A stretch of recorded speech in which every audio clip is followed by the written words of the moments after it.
real soon.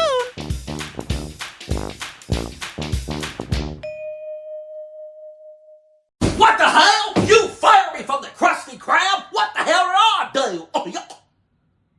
Sorry, Goofy. Squidward told me that you were harassing the customers and cursing the customers out and being disrespectful here at the Krusty Krab. Of course I'm gonna fire you, Goofy. Are you serious right now? I'm gonna do such a thing? Your freaking employee is lying to your face, right? Yes, you did! Shut your mouth, you stupid cow! Don't you ever try to lie to Mr. Krabs ever again!